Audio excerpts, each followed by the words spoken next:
Hello guys, this is Balázs from wpcookhouse.com, and in this video I'm going to show you how to use your WordPress media settings correctly.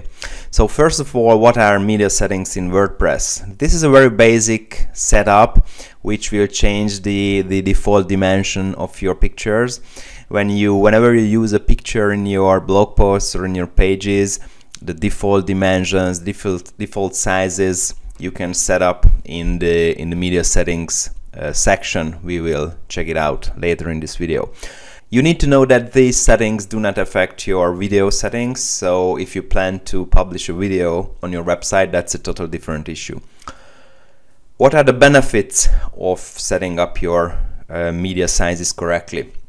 First of all, you should improve user experience just by the faster load time by setting up your sizes correctly.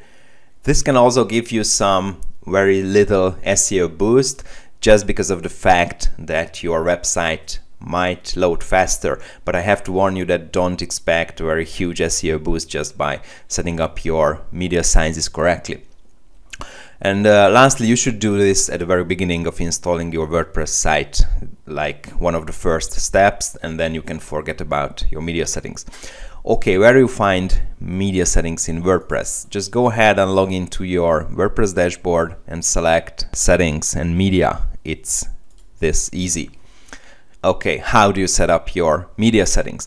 First one is the thumbnail size, which in my opinion is not that important. I never change this 150 by 150 dimensions. Thumbnails are basically what you see on your home page or your category pages, these small pictures, but generally all WordPress themes take care of defining their own thumbnail size, so I would say you are good to leave this as is. So I wouldn't touch the thumbnail size. What are important is the medium size and the large size.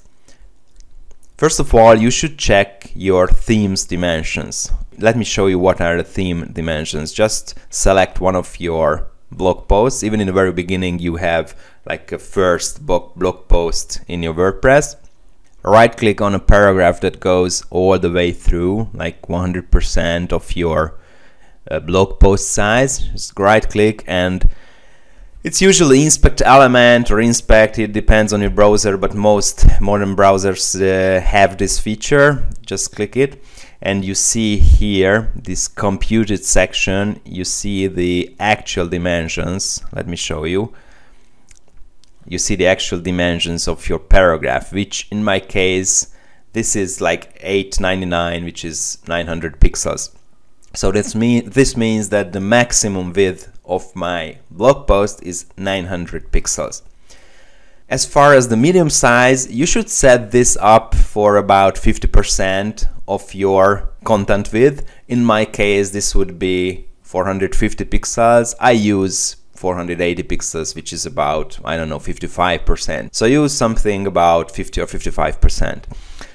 And the large size, that should be around 100% or a little bit less if you don't want your large pictures to go all the way through your content. So you should use like 80, 85 or 90%. I'm using 800 pixels and my content width is 900%, so this is basically 85 or 90%. This way, if you set up the medium and large sizes correctly, when you upload a picture, you will have basically two options.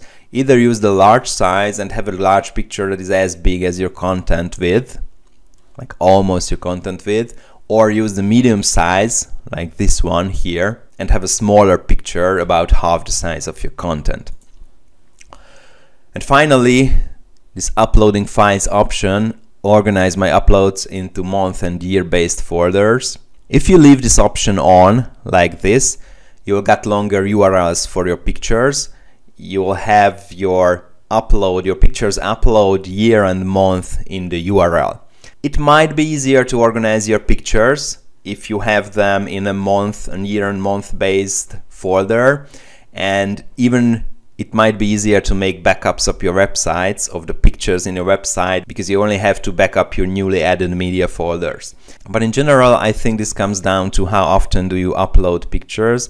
Most websites don't really upload pictures very often, so I leave this option off usually, because this way my picture URLs will be nicer and shorter, and it's not that important to be able to organize my pictures based on the upload month. In general, I would suggest to turn this on for a news website when the publication date, picture publication date, is important, and leave this off for any other website like a typical blog. So these are all the media settings in WordPress, not that difficult at all. And good news is you only have to do this once when you install your WordPress site. In case you choose to change your theme, you should go back and check your medium and large sizes and reset your medium and large sizes again based on your new theme's dimensions, as shown before in this video. If you set up your WordPress media settings correctly, your visitors' browsers don't have to resize your pictures. This will result in faster load time and better user experience. Also, you don't use unnecessarily big files, again resulting in faster load times, better user experience, and all this guarantees that you did everything as far as media settings and speed settings, media speed settings, to boost your website's SEO results. I hope you found this video helpful. If so, give me a thumbs up, and also make sure you subscribe to the WP Cookhouse channel not to miss any WordPress, SEO and online marketing videos. And of course, thank you for watching.